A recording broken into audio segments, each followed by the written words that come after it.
एक ही क्षेत्र एक ही जगह पर जमीन के दो अलग अलग दाम। एक दाम 82,000 रुपए प्रति डिसमिल और दूसरा दाम 18,000 रुपए प्रति डिसमिल। आप ये बात सुनकर सोच रहे होंगे कि आज हम आपको जमीन के दाम क्यों बता रहे हैं, लेकिन ये मामला ही ऐसा है कि आज इसे बताना आवश्यक हो गया है। हम बात कर रहे हैं दलकोला से रायगंज के बीच एनएच के अगल बगल पड़ने वाली जमीन के दामों की।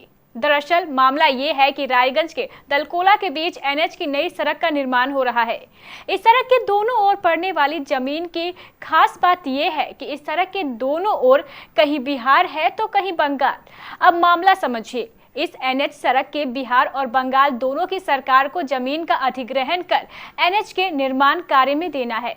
दोनों ही सरकारों ने ये काम भी शुरू कर दिया है। अब अंतर यहीं शुरू होता है, दोनों सरकारों की नीतियों में अंतर। बंगाल सरकार जहां अपने किसानों को जमीन के अधिग्रहण के बदले उसकी जमीन की कीमत 82,000 रुपए चुका रही है, वहीं बिहार सरकार ठीक इसके बगल वाली जमीन का उसकी कीमत अपने किसानों को मात्र 18,000 रुपए डिसमिल ही दे रही है। बिहार सरकार के इस रवैये के कारण स्थानीय किसानों में काफी आक्रोश देखा जा रहा है। हमारी मांगे पूरी करो। बंगाल का रेट बिहार में मिलना चाहिए, मिलना चाहिए, मिलना चाहिए। बंगाल का रेट बिहार में मिलना चाहिए। इस क्षेत्र के किसानों ने आंदोलन करते हुए जहां इस सड़क के निर्माण कार्य को बंद करवा दिया, वहीं दूसरी ओर बिहार सरकार से भी बंगाल सरकार के बराबर अपनी जमीन की कीमत देने की मांग कर रहे हैं। किसानों का कहना है कि इसको लेकर वो सभी सरकारी कार्यालयों का चक्कर भी लगा रहे हैं। आक्रोशित किसानों का ये भी कहना है कि अगर उन्हें उनकी जमीन का उचित मुआवजा नहीं मिला तो वो सड़क पर उतरकर आंदोलन करेंगे। आज विरोध कर रहे हैं सर। NH 34 का बाईपास बन रहा है हम लोग के बगल से और 6 लाइन बनने जा रहा है, ब्रिज बना है, इसलिए सबको खुशी तो है। और हम बंगाल के हैं, बंगाल का फायदा हम लोगों को 2016 में 67,000 दिया, फिर जो है कुछ जमीन बच गया तो 2020 में जो है 82,000 करके हम लोगों को पेमेंट मिला है। कितना हिस्सा डिसमिल का? जी, पर डिसमिल का। जी, खुशी तो सबको है, उत्साहित सबके साथ में है, लेकिन यहाँ सवाल है कि बिहार सरकार जो है बहुत कम रेट दे रही है, जिसके कारण नाखुशी मनुष्यों के साथ में है।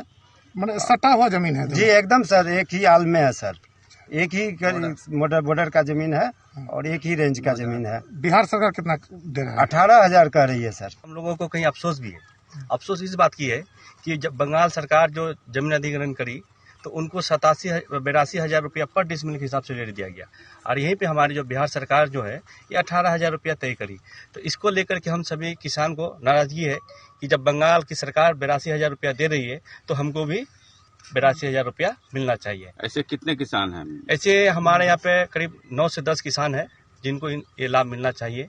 यही लेकर के सभी किसान हम लोग नाराजगी जता रहे हैं अपने आप में। अभी क्या काम ठप करवा दिया? काम ठप है अभी?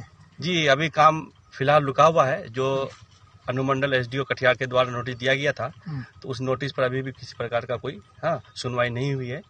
देखिए, पश्चिम बंगाल में रायगंज पश्चिम बंगाल में पड़ता है, फिर इधर है उत्तर साइड में डालकोला, वो भी पश्चिम बंगाल में पड़ता है।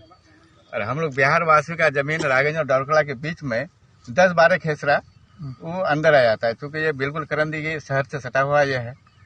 लेकिन बंगाल में टोटल पेमेंट हो गया, हम लोग को तो एक पेमेंट नहीं हुआ है। वो लोग चाह रहा है कि जबरन हम लोग इसमें काम करें। NHI वाला पूरा पैरवी लगा के रखा है कि जबरन काम करें। हम लोग का तो यही जमीन है, जमीन के अलावा और कुछ है भी नहीं। हम लोग कंप्लीट किसान हैं।